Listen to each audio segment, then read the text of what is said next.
Welcome back to the original Yappy Hour. I am your host, Meredith Mills Merritt. Today I have with me Beth, aka Beth, BAETH on IG. Beth is a creative specialist, an award-winning photographer who specializes in promotional music and lifestyle photography. Her work encompasses a love of humans combined with an appreciation for moments. Through her photos, she aims to capture time in single frames, working with clients to explore the possibility of honest and clean yet exciting imagery. Beth and I have known each other for around 7 years, which is crazy to say out loud. She's also who's responsible for the incredible assets that you see from my company, The Original Southside. I am so fortunate to have met Beth when I was in the beauty industry, and I truly believe that the two hardest things to do when world building and creating brands are photography and copywriting, and having her here today to dive into the deep end of how she works her magic is so exciting. So after all of that, Beth, hello.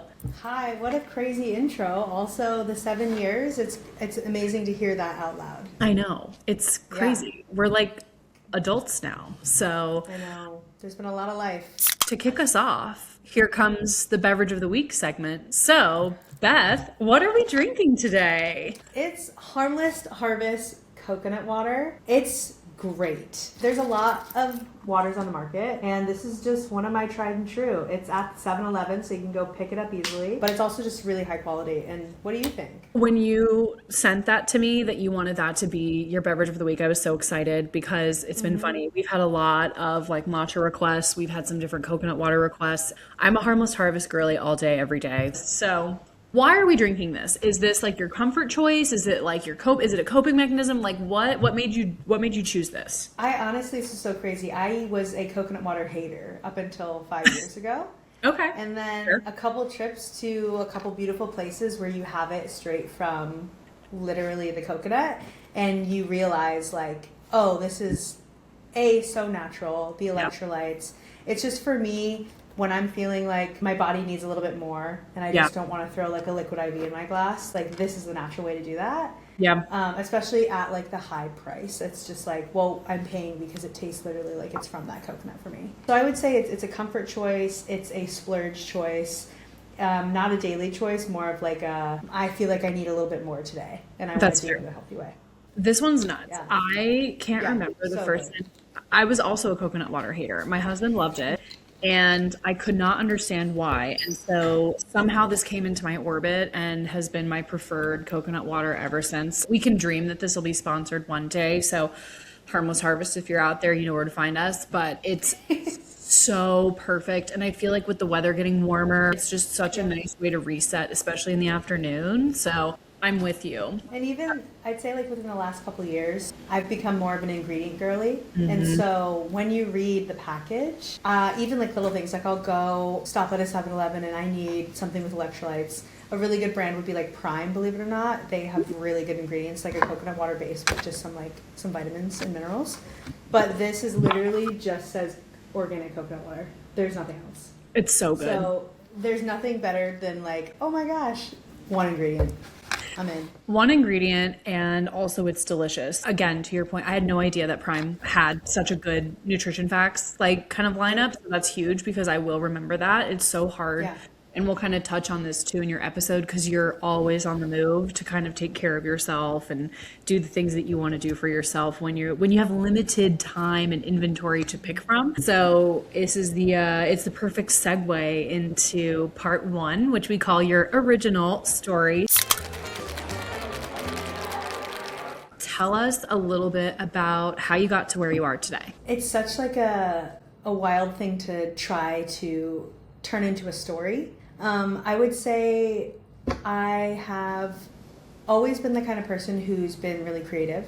As far as when a camera came into my life, that was when I was pretty young, like in middle school. I was the one taking photos at a dance and like uploading it to Facebook, and my friends and I would write mini movies and film them, and I'd learn how to edit them, things like that. So that's when everything started creatively for me. It was just kind of a bug and an itch.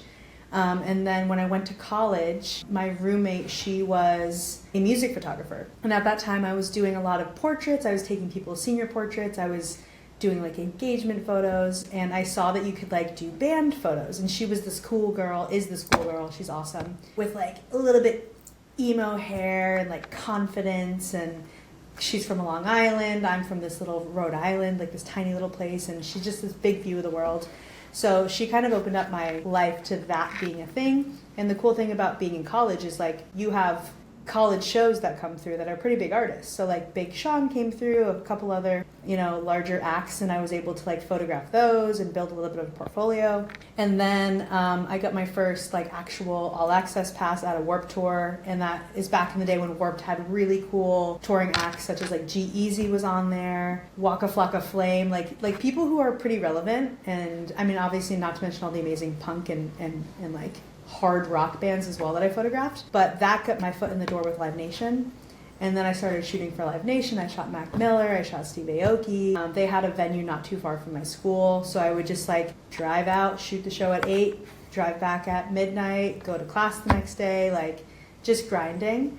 And from there, it was definitely a snowball. I had a full-time job when I first moved to LA in fashion, which again was a catalyst because fashion and music for me are like this, especially at the time. Streetwear was huge. Think like Supreme, And then I toured with our good friend Gabby's husband, and that opened up my world to touring. And then from tour, I did punk, I did rock, I did rap, and now I'm in pop. And everything I've just said has literally just been like this like snowball.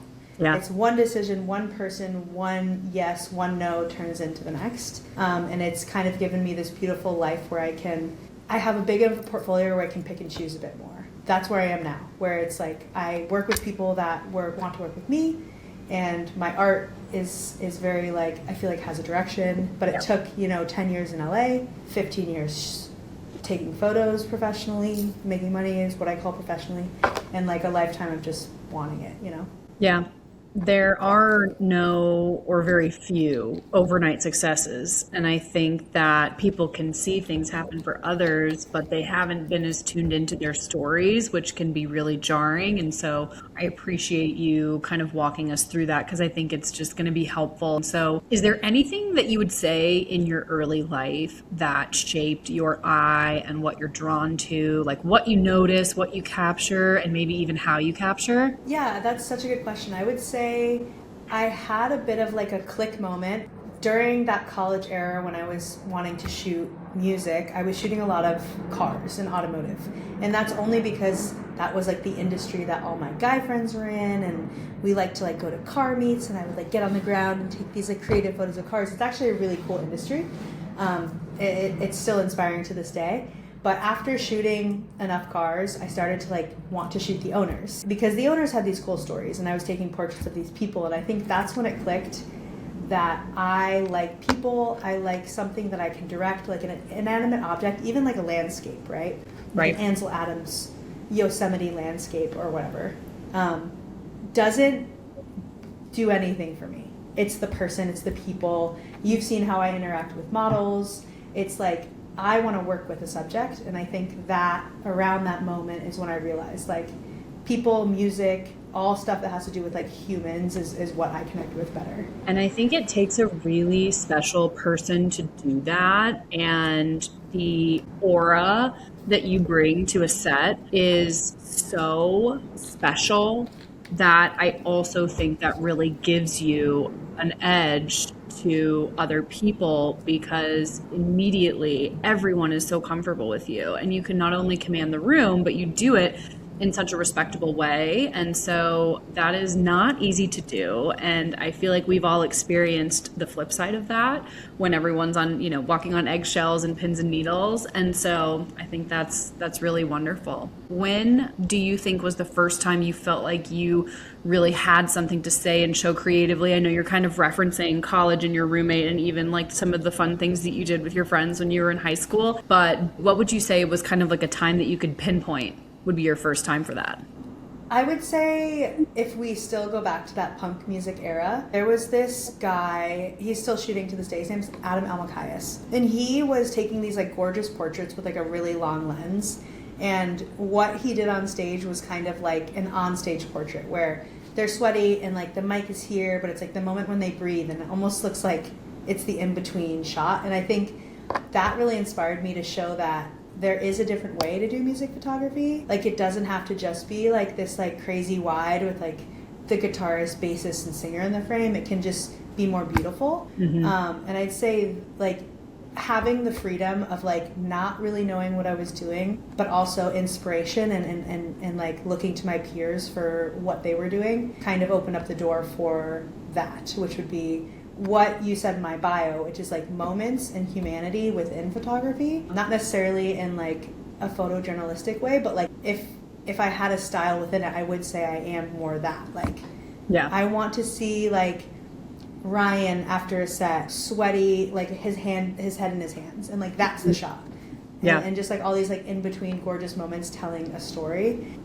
But it's definitely like kind of what I chase now, is I don't want things that are like super clean. I want to have the in between. I want like a book where you see all these shots of the stories that you don't get to see, because social media is so polished. So I'm almost wishing I could go the other way into like a more punk vibe of, you know, people being not perfect. But I love that. No, I know it's a hard line to walk, because you do need some of the perfect shots, but you also need some of the real shots. So absolutely. Yeah. Was there ever a time that you questioned pursuing this path, or like even just rethinking the trajectory of your life? Or was it just the first yes and you were like, okay, I'm done, this is what I want to do?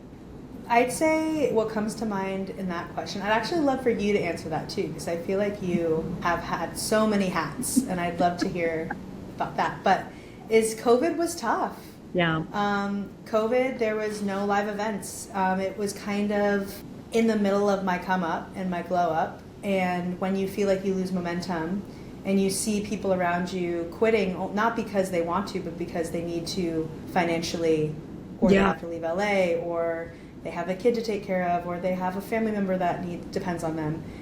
That was really tricky. And also, there was no way for me to express myself. A lot of people felt really inspired by like COVID projects where they were like shooting people through a window, or safely meeting and doing portraits from afar and things like that. But what I loved, which is connecting with like artists, kind of went out the window, and kind of like made me wonder like if I'll ever come back from it. And thankfully I did, and I feel like a lot of us came back stronger, loving it more, understanding what we had and what we almost didn't have anymore. And I think that was probably like the biggest like, oh my gosh, this might be over feeling.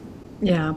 That's, I feel, a fairly common sentiment for people who saw through COVID the worst case scenario. And I think it was just a real gratitude practice. And I, you know, to your point, like you said, I relate to that a lot. People ask me, you know, would I do this over again? Or, you know, if I had something to change. And I think because the only thing that's constant is change, having the comfort to know that, like, you know, this is my path, I picked it and I'm going to stick with it, is kind of the only thing that you can count on. And so it's not even really worth rethinking at times, because you and I are so far down these paths and we've seen certain successes and we've had certain stories that, you know, you kind of know you're going in the right direction. But I really love that. And I think it is something very important to acknowledge, that when you see others around you that you know or appreciate or even look up to, and you're at a certain point and you're like, wait, why am I still going and they're not? It's very jarring. 100%. Yeah. It's definitely a reality check. Okay, we'll move into part 2, which is all about money, power, decisions. And so my first question for you here is, as a creative, what is something that people misunderstand about how your career actually works? I think there's a huge misunderstanding around like the access that we get, and also the glamour. Yes, we just talked about, prior to starting the podcast, like my Instagram stories. I'm chronically online. You're only seeing the good stuff. You know, if I was waiting in a green room for 6 hours, but you see the confetti at the end of the show, you're not seeing those 6 hours of me, whether it's pre-production, whether it's taking a nap, going to catering, working out, taking a shower, repacking my bag on the side of the road, literally in the winter. So like, so real. Yeah, like the little gritty things that I'm not embarrassed to share, but it's just not the stuff that like makes the cut for how glamorous people assume it is. And also, even though there are friendships that get built between myself and clients, it's still a professional relationship. So it's just like our access is AAA, but that doesn't mean like certain things fly. You know what I mean? It's all just like there's such a respect there. Like the artists we work with are the top of their game, and they have huge teams, and we are just like a little tiny cog in that machine. And it's easy to like get ahead of yourself or think you're super important or think your role is super important, but there's also like taking a step back to be like, no, I'm literally so small in this equation, and also like they're my boss and this is their art, and like I'm just part of helping them represent it, and it's an honor. And I think yeah, people sometimes think that it's like this huge friendship and all this stuff, and it's like, no, at the end of the day, it's transactional. It's being paid. You know, you can enjoy and love each other, and I have so many huge emotions for the people I work with, but at the end of the day, like, it's a job. So I'd say those are probably the two biggest misconceptions. No, I love that. And part of the reason why I wanted to start this podcast is because when you look at products on the shelf and even people, because people are commodities, as you know, and as you have made a career in, you know, photographing them, is there is so much effing work that goes into the backside. And just because you're there, to your point, does not mean that, you know, you're automatically going to be besties with them, or, you know, everything that goes on in between. And I feel like highlighting just how everything works was the biggest part of why we started the original Yappy Hour. Because if I'm in store or if I'm looking at, you know, my favorite pop artist, I have no idea the work that goes in to getting that product on the shelf, or seeing that person's Instagram photo that they posted from a night on their tour. There are hundreds of people in between all of those decisions, and you and I are just one of them. And so that's a really helpful set of stories to share, because again, photography and the visual birth of brands and people and adhering to brand codes is so much more than just vibes. Yeah, 100%. I feel like exactly what you said, it's kind of going through my mind is like Alex Earl's newest release. Because she shared that really funny video where she posted it to TikTok and there was the Cardi B song over it. Yes. Did you see that? I did. But like her response was like it was either her CEO or someone from the company had to call her and tell her that. And it's like, yeah, that post was so micro planned to the moment it went up that like someone obviously realized right away, called her, and they fixed it. But it's like, it wasn't just like a fun post. Like nothing is just random anymore. No, not at all. Yeah. And like, again, I wholeheartedly believe that creatives don't get the credit that they deserve 99% of the time. And I had this conversation in the episode that I did with Gabby, and it's just so much more than meets the eye. And so again, that's why I was super excited to have you on, so that way anyone who was listening could know, oh, there really is just so much more to this that I don't understand. Yeah. And so next question for you is, what is a decision that you made, you know, creatively, professionally, or personally, that really paid off but was super difficult at the time? That would be me quitting my full-time job. So the job I had when I first moved here, I was working at, think like a PacSun, online only. Like I said, they were super good to me. They opened the door to so many brands and people in LA. The money was great. I had a ladder. I had this like beautiful office and this photo studio, and they were just really great and supportive. And for me to like fully walk away knowing I cannot go back, when I tell the boss of this company, the owner of this company, and my friend that I'm done and giving 2 weeks. Also, like, as like an avoidant girly, it's hard to have those conversations. It's hard when you think someone's going to be mad, and when you're just so invested and you're so comfortable. So I'd say that was a huge decision that paid off, because I went on my first tour, and as you know, it just like took off from there. And that first tour was the tour of a lifetime. Met some of my best friends. It was amazing. It was perfect. And then from there on, like, life has fully changed. So bet on myself, I guess. That was the hard one. Yeah. Yeah. And I think that's probably going to be the hardest thing that any of us continue to do, is betting on yourself, because you literally have no idea. But I think it's amazing. And you have come, like you said, you've come so far, and you've had such an amazing journey that when you look back and you think about how structured your life probably would have been and how it would be to now, it's just amazing. My next one for you is, have you ever had to choose between what felt right or what makes sense financially? Yes. I'd say I had like quite a frugal mindset in my early 20s. Mostly just because that's how I was raised and I loved that side of my brain. But like being so risk averse leads you to like have a little bit less fun, you know? So I'd say like the first example of that would be even the college I chose. I chose a college and a major that had pretty much nothing to do with any career choice I have now. But I did it because in my brain I was like, if you get a marketing degree, can work somewhere. Like someone will pick you. I didn't have to use that, still don't have to use it. I'm happy I have a degree. I think if people are thinking about college, go for it, because someday I could be a professor. Like there are ways I can like use that again. And even those like 4 years of growth as like a young one, it was good to like be a kid in college. I'd say that was one of the first examples for just like I was going to choose like a career over the arts. Yeah, and then I'd say I still kind of like overwork myself currently to this day. Ask any of my friends or people who know me, just because you think it's going to end. You think that the next job's your last. You think that you're no longer relevant, or just constantly working. And I think that kind of is like just trying to maintain a lifestyle or trying to keep everything going. And that's just part of being creative and freelance and owning your own LLC and things like that is you're kind of always waiting for the ball to drop. But I'd say, yeah, that. Yeah.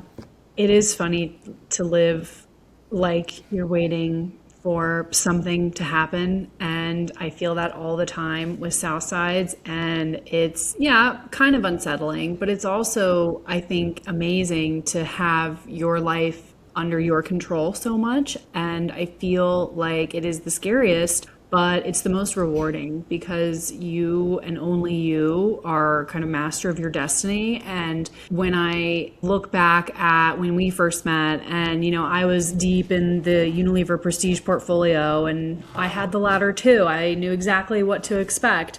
You get so frustrated because you can't make your own decisions. And so now here we are. So last question for you in this part is, what do you think like power looks like in your world, and who would you say, or who do you think actually has it? I'd say there are a lot of power dynamics. I would say that's such a good question. The dark answer is that managers and labels have the power. Yeah. But I also would say on my bright and sunny and like happier side, there's so much power in community. Just because, as we've said again and again, every decision I've made has brought people in and out of my life, and those are the same people now who like feed me and I feed them, and you've even seen the power of community and the changes you can make when you are together and band together. So whether that's like teachers fighting for a union, or photographers chatting about rates in order to like keep us streamlined and on the up and up, and even moments where there's like some drama in the music industry and someone leaves their manager or someone makes a huge choice. There's so much power in art and in expression, and at the end of the day, like I said, these people that are creative are bosses, and they're the ones like grinding all night and making the music, and they're also just like the ones everyone like cries to their songs, and there's just so much power in that. I think there's power in confidence as well. Definitely going on the more like happy side of this all, but it's just like it's all like mentality and confidence. Because like I said, there are like darker power dynamics, but like you can also rise above that or fight against it, and kind of be the change you want to see. I love that. And the confidence piece is universal. Someone once told me, and it was a really great piece of advice, that if you're thinking to yourself someone who's like really outspoken in your industry, a name probably comes to mind, and it doesn't really matter if they're right or not, or if they're good or not. They came to your mind first. And so don't be afraid and don't hold yourself back for any reason, because it's those people who show up, who, do not get scared, that get the opportunities. So I guess the phrase is, closed mouths don't get fed. But truly, I mean, it is really interesting. And so this is a good segue into part 3, which I call messy middle,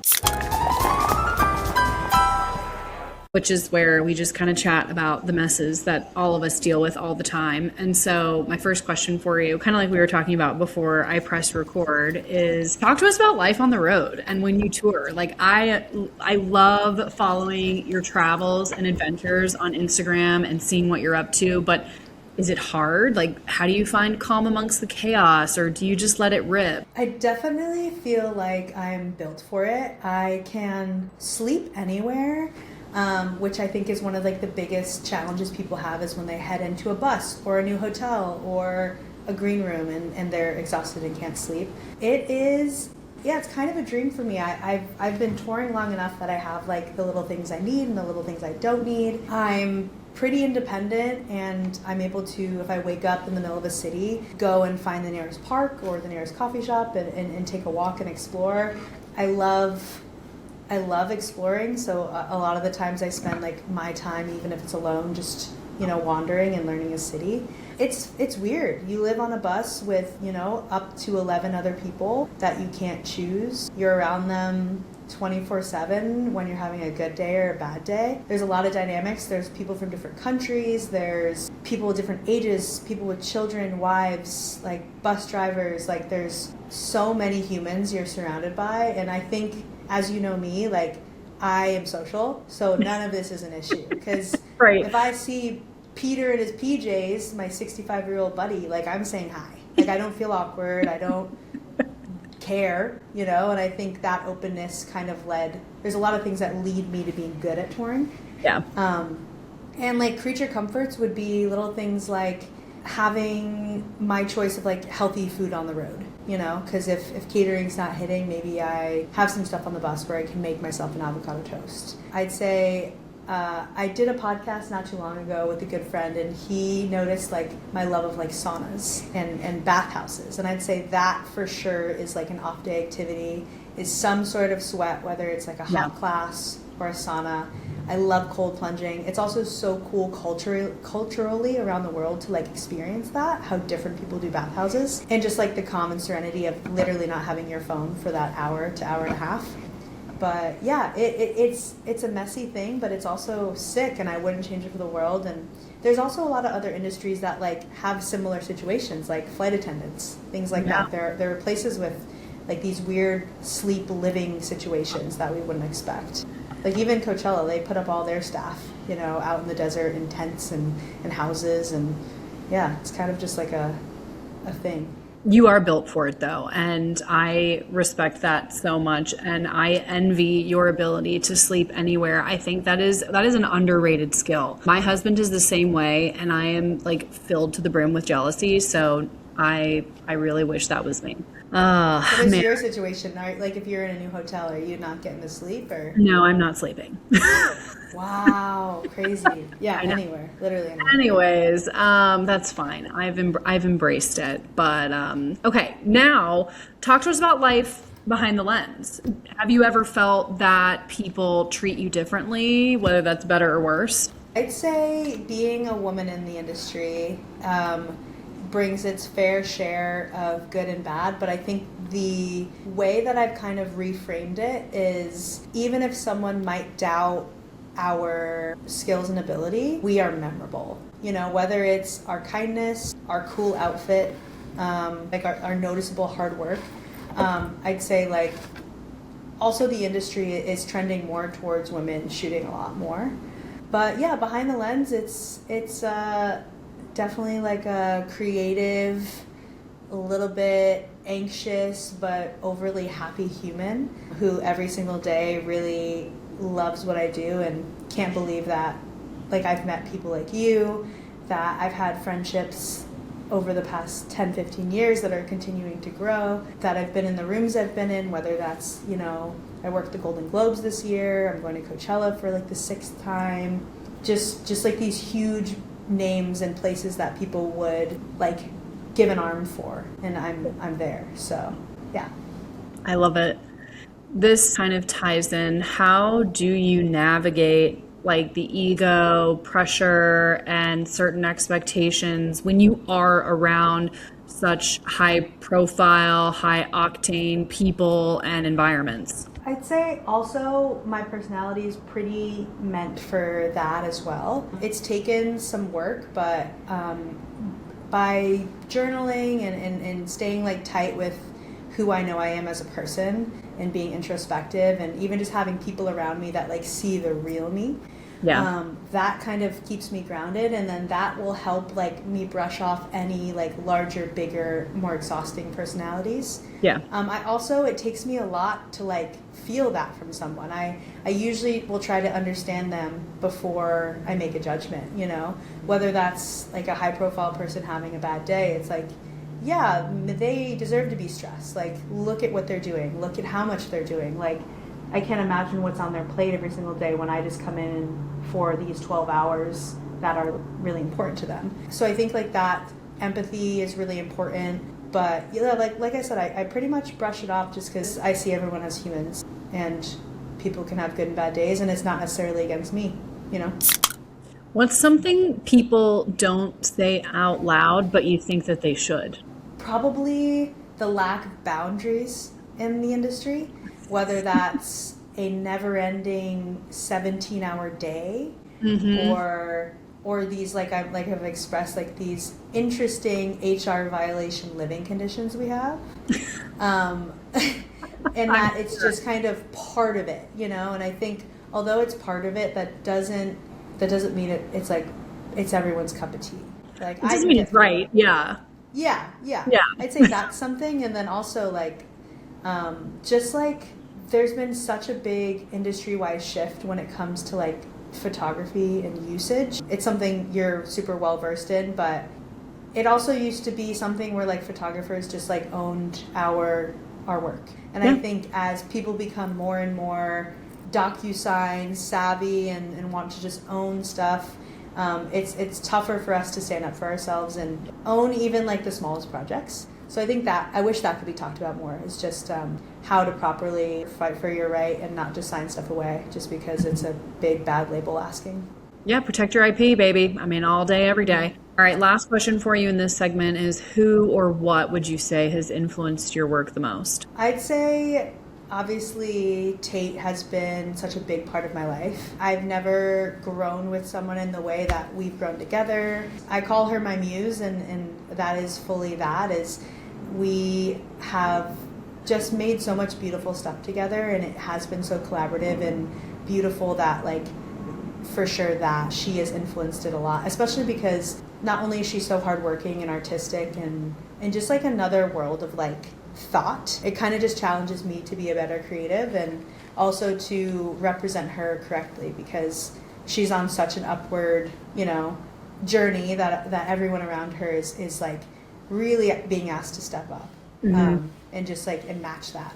For those of you listening, by Tate, she means Tate McRae, and I highly recommend that you look at Beth's work that she has done with Tate because it's absolutely beautiful. And to your point, it's so nice to have relationships like that, especially in a professional setting where you both can pull each other up. And I find it's really rare, and I haven't felt that way about a team actually since personally I was on the Clear Start team, which is when I met you. Like sometimes you just have a team of superstars together. And so for you and Tate to be able to maintain that relationship and hold each other to such amazing standards is so special and so rare and honestly just a blessing. So I think it's great. Okay, well, enough of that part. This last section, and then we'll go into the fun stuff, is about identity, kind of ego. Let's face it, we've all got one. So has being an artist and someone who is so creative changed how you see yourself at all, or even how you interpret your space in the world? So what's really interesting is I would say no, but I would like if someone else answered that who knows me for a long time, just because let's say in like my example is dating, for example. There's a lot of times when someone sees my work or my socials or something and an automatic judgment comes, not a bad judgment, but like a overwhelm or whatever, or wow, this is crazy. When I just want everyone to see me as, the person presenting in front of you right now, just like, my day was really normal. I like went and got a sandwich and went on a walk. Like Right. my normal self is normal. Just because I work on crazy doesn't mean I'm the celebrity or anywhere near that. I am still very much me. But like I said, I wonder if my friends would have anything to say. Generally, I'm kind of uncomfortable when people try to like say that because of my work that there's any more worth to me, because it's just art, like I don't do it for any sort of clout or ego. I do it because I literally feel called to, and I've just been lucky that it's brought me where it's brought me. You do it because you love it, and there's nothing wrong with that. So I always say that when people ask me about being a founder, it's like what happens to Bruce Wayne doesn't affect Batman and vice versa. And so it's like what happens to photographer Beth does not affect, Beth and vice versa. And you're still Beth at the end of the day. I love that. I'm going to use that.